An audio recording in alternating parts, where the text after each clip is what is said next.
بسم اللہ الرحمن الرحیم۔ تمام تعریفیں اللہ کے لیے ہیں، وہی نیک لوگوں کا ولی ہے۔ میں گواہی دیتا ہوں کہ اللہ کے سوا کوئی بھی معبود برحق نہیں، وہ یکتا ہے، اس کا کوئی شریک نہیں۔ اور میں یہ بھی گواہی دیتا ہوں کہ ہمارے نبی محمد صلی اللہ علیہ وسلم اللہ کے بندے اور اس کے رسول ہیں۔ یا اللہ ان پر، ان کی آل اور تمام صحابہ کرام پر رحمتیں، سلامتی اور برکتیں نازل فرما۔ مہینہ شروع ہونے والا ہے، اس مہینے کی برکات کو سمیٹنے کے لیے آپ کو مختلف وظائف بتاؤں گا، اور آج کی اس ویڈیو میں آپ کے لیے جو وظیفہ لایا ہوں یہ وظیفہ رمضان کے چاند کے حوالے سے ہے، جو کہ سورہ کوثر کا بہت ہی خاص و مجرب وظیفہ ہے۔ اس وظیفے کی ایسی برکات ہیں جس کی وجہ سے آپ کی زندگی کی پریشانیاں اللہ کے فضل و کرم سے ختم ہو جائیں گی۔ بھائیو، رمضان المبارک کا مہینہ شروع ہوتے ہی اس کی برکات شروع ہو جاتی ہیں۔ اللہ تعالیٰ فرشتوں کو حکم فرماتے ہیں کہ جہنم کے دروازے بند کر دو اور جنت کے دروازے کھول دو۔ اسی طرح روایات میں آتا ہے کہ اللہ تعالیٰ فرشتوں کو بھی یہ حکم فرماتا ہے کہ اپنی عبادات کو مؤخر کر دو اور محمد صلی اللہ علیہ وسلم کی امت کے روزے داروں کی دعاؤں پر آمین کہو۔ ہر رمضان سورہ کوثر کو چاند دیکھتے کے ساتھ ہی پڑھتا ہوں، اس کے علاوہ بھی آپ کے وظائف میں کرتا ہوں۔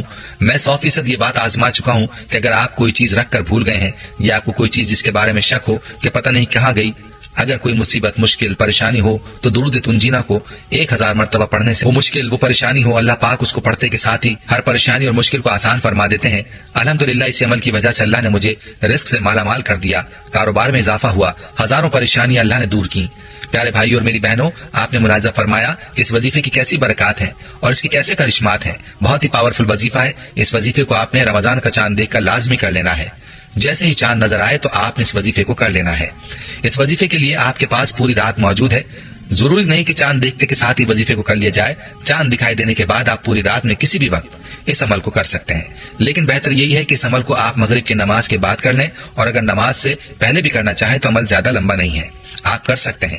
البتہ نماز سے پہلے دعا کے لیے آپ کو زیادہ وقت نہیں ملے گا، اس لیے بہتر یہی ہے کہ اس عمل کو مغرب کی نماز کے بعد کیا جائے اور عمل کے بعد سکون سے دعا مانگی جائے۔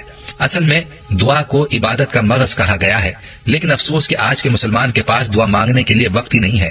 پیاری بہنوں اور میرے بھائیوں، یاد رہے کہ اللہ سے جتنا مانگو وہ خوش ہوتا ہے، لیکن افسوس کہ مانگنے والے بہت کم لوگ ہیں جو اللہ تعالیٰ سے مانگتے ہیں، اللہ تعالیٰ انہیں ضرور عطا فرماتا ہے۔ تو آپ نے اس وظیفے کو مکمل یکسوئی کے ساتھ کرنا ہے، اور دعا بھی آپ نے پورے یقین کے ساتھ مانگنی ہے اور دل کے ساتھ دعا مانگنی ہے۔ سب سے پہلے آپ نے درود پاک پڑھنا ہے، کوئی بھی درود پاک پڑھیں، اور اس کے بعد آپ نے سورہ کوثر 10 بار پڑھنی ہے، اور ہر بار بسم اللہ کے ساتھ آپ نے سورہ کوثر پڑھنی ہے، اور آخر میں دوبارہ آپ نے درود پاک پڑھنا ہے، اور پھر سر کو سجدے میں رکھ کر آپ نے اللہ تعالیٰ سے اپنی حاجت کے لیے دعا مانگنی ہے، اپنی پریشانیوں کو دور کرنے کے لیے دعا مانگنی ہے۔ جو بھی مقصد ہے اس کے لیے اللہ سے مانگیں، خوب رو رو کر اور گڑ گڑا کر اللہ سے مانگیں۔ یہ گھڑیاں بڑی بابرکت گھڑیاں ہوتی ہیں جن میں رمضان کی برکات اور رحمتیں نازل ہونا شروع ہوتی ہیں، اسی لیے ان لمحات میں اللہ تعالیٰ سے آپ جو مانگیں گے انشاءاللہ آپ کو وہ ملے گا۔ خود بھی پورے یقین کے ساتھ وظیفے کو کریں اور ویڈیو کو صدقہ جاریہ کی نیت سے شیئر بھی ضرور کیجیے گا۔ پیارے بھائیو، رمضان کی مبارک ساعتوں کو ہرگز ضائع نہ کریں۔ آپ کو بتاتے چلیں کہ روزہ فارسی زبان کا لفظ ہے، اس کے لیے عربی میں صوم کا لفظ استعمال کیا گیا ہے، جبکہ روزوں کے مہینے کو رمضان کہا جاتا ہے۔ رمضان کا لفظ رمیز سے ہے، جس کے لغوی معنی ہے تیز کرنا، جلا ڈالنا اور بہا کر لے جانا۔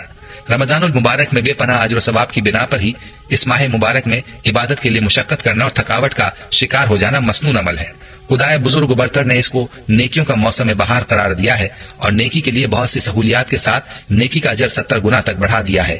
جیسا کہ روایات میں آتا ہے کہ اس مہینے میں نوافل کا ثواب فرضوں کے برابر اور فرضوں کا ثواب 70 فرضوں کے برابر کر دیا جاتا ہے۔ اللہ سے دعا ہے کہ اللہ پاک ہمیں رمضان کی برکات نصیب فرمائے، آمین۔ آخر میں اسلامک ٹیچر کے پیارے دوستوں اور پیاری بہنوں، ایک بہت ہی اہم پیغام ہے جو آپ تک پہنچانا ہے۔ اس مقدس مہینے میں غریبوں کو بھوکا مت سونے دیں۔ اسلامک ٹیچر کے پلیٹ فارم کے ذریعے غریبوں کی مدد کریں، ان کی پیٹ بھری دعائیں حاصل کریں۔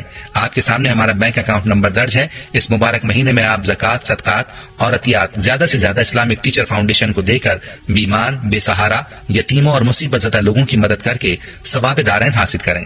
پیارے بھائیوں، ہم یہ امید کرتے ہیں کہ آپ کو ہماری آج کی یہ ویڈیو ضرور پسند آئی ہوگی۔ سبسکرائب کے ساتھ ساتھ ہماری ویڈیوز کو لائک بھی کریں اور اپنی قیمتی رائے کا اظہار کمنٹس میں ضرور کریں۔ کمنٹس میں آپ اپنے سوالات بھی ہم تک پہنچا سکتے ہیں۔ اللہ تعالیٰ آپ کو اپنے حفظ و امان میں رکھے، آمین۔